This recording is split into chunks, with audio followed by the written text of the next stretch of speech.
بسم الله الرحمن الرحيم والصلاة والسلام على رسول الله وآله وصحبه. Monsieur le ministre, Excellence, Monsieur le Wali, Monsieur le gouverneur, Monsieur Hassan Sintisi, président de la FENIP et de la SMEX, Excellence, Messieurs les consuls, Mesdames et Messieurs les présidents des conseils communaux, provinciaux, Mesdames et Messieurs les présidents des organisations internationales, honorables invités.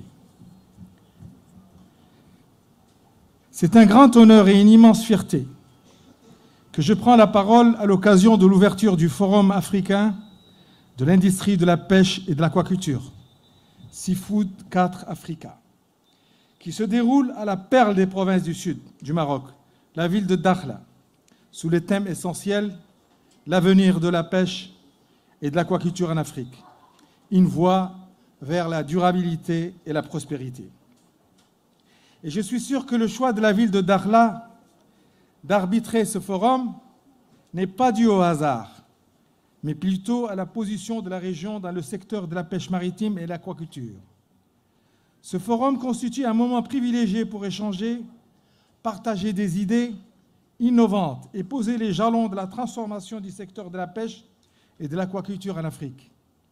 Des secteurs cruciaux pour nos économies, nos sociétés et notre environnement. Excellences, Mesdames et Messieurs, le Royaume du Maroc, sous la direction éclairée de Sa Majesté le roi Mohammed VI, a toujours placé le développement durable au cœur de ses priorités.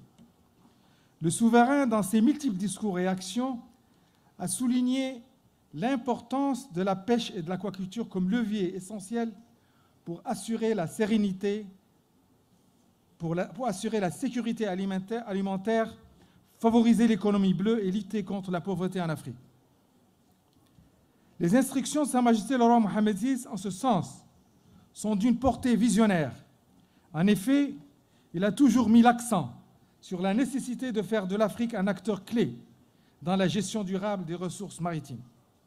Ces orientations se traduisent par des politiques publiques ambitieuses et par la coopération renforcée avec nos pays frères, en particulier dans la gestion des ressources halieutiques et le développement des infrastructures portières. Le Maroc a ainsi pris des initiatives de coopération sud-sud et a signé des partenariats stratégiques pour soutenir l'industrialisation et la modernisation du secteur de la pêche et de l'aquaculture sur tout le continent. Excellences, Mesdames et Messieurs, permettez-moi de souligner l'importance capitale de la région de Dakhla Wad Dhahab dans ce contexte. Cette région, dotée d'une position géographique stratégique à l'extrême sud du royaume, bénéficie d'un climat idéal et d'une biodiversité marine exceptionnelle. Le port de Dakhla Atlantique, véritable fleuron de notre région, jouera un rôle clé dans le développement de l'industrie de la pêche et de l'aquaculture et constituera une porte d'entrée stratégique pour les échanges commerciaux entre l'Afrique, l'Europe et l'Amérique. Dakhla est aujourd'hui un pôle incontournable pour la pêche durable, la transformation des produits maritimes et la recherche scientifique en matière d'aquaculture. Le port atlantique, qui est en pleine expansion, sera destiné à devenir un hub logistique de premier plan au service de la pêche durable et de l'aquaculture, contribuant ainsi à la prospérité économique de la région, mais aussi à la stabilité et à l'autonomie alimentaire dans tout le continent africain. Excellences, Mesdames et Messieurs, les enjeux liés à la durabilité et à la prospérité de la pêche et de l'aquaculture en Afrique sont considérables. Nous devons relever les défis majeurs, notamment la gestion durable des ressources maritimes, l'industrialisation des secteurs de la pêche et de l'aquaculture, la formation des jeunes et des femmes, ainsi que l'innovation technologique. Nous savons que nos ressources maritimes et d'eau douce sont confrontées à des pressions croissantes. L'optimisation des techniques de gestion et des pratiques de pêche responsables, couplées à l'amélioration des infrastructures d'aquaculture, est essentielle pour garantir la durabilité de ces secteurs à long terme. En Afrique, Il est crucial que nous voulions des pratiques de pêche et d'aquaculture qui respectent l'écosystème et permettent de maintenir la biodiversité tout en assurant une production alimentaire stable. En effet, la recherche scientifique et l'innovation sont au cœur de la durabilité de nos secteurs de la pêche et de l'aquaculture.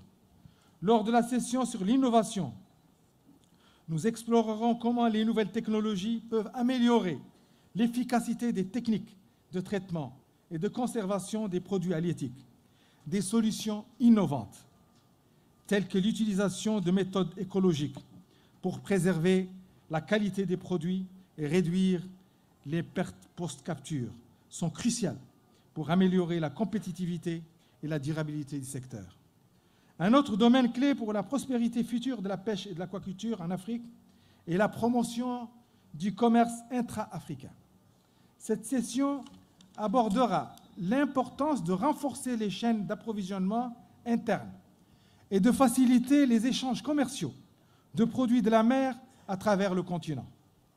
Le commerce intra-africain permettra non seulement de répondre à la demande croissante en poissons sur le marché intérieur, mais aussi de stimuler les économies locales et de favoriser la création d'emplois durables.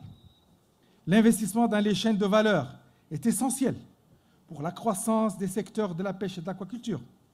Nous devons encourager les investissements privés et publics dans les infrastructures, les services de transformation et la logistique afin de créer des chaînes de valeur robustes. L'objectif est de maximiser la valeur ajoutée des produits de la mer, tout en améliorant la rentabilité et en créant des emplois dans les communautés locales. La durabilité de l'aquaculture repose largement sur l'adoption de technologies innovantes. Cette session nous permettra d'explorer les dernières avancées en matière de techniques d'aquaculture durable, telles que l'aquaponie, les systèmes de recirculation d'eau et l'utilisation de nouvelles variétés de poissons et d'aliments.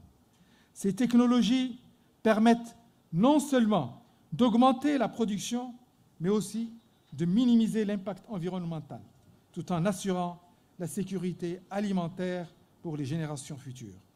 Enfin, la session sur la décarbonisation des industries halieutiques aborde un défi mondial majeur, le changement climatique. Le secteur de la pêche et de l'aquaculture doit jouer un rôle clé dans la réduction des émissions de carbone, en adoptant des pratiques plus écologiques et en investissant dans les technologies propres, de la gestion des flottes de pêche à l'amélioration des processus de transformation. Chaque maillon de la chaîne peut contribuer à la transition énergétique. En Afrique, il est crucial que nous intégrions ces pratiques dès maintenant pour minimiser notre empreinte carbone tout en continuant à développer nos industries. Ce Forum Seafood 4 Africa est une excellente opportunité pour faire avancer ces objectifs. Il est l'occasion d'échanger des connaissances, de promouvoir l'innovation et de renforcer les partenariats entre les différents acteurs du secteur. En tant que région, nous sommes fiers de participer à cette dynamique et de contribuer activement à la construction de solutions concrètes et durables pour l'avenir de l'industrie de la pêche et de l'aquaculture en Afrique.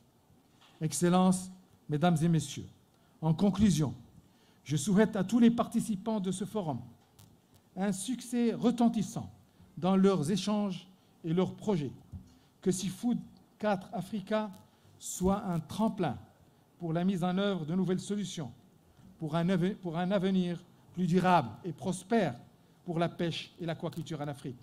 Nous sommes convaincus que la coopération régionale et continentale est la clé pour relever les défis et saisir les opportunités offertes par l'industrie bleue. Merci de votre aimable attention.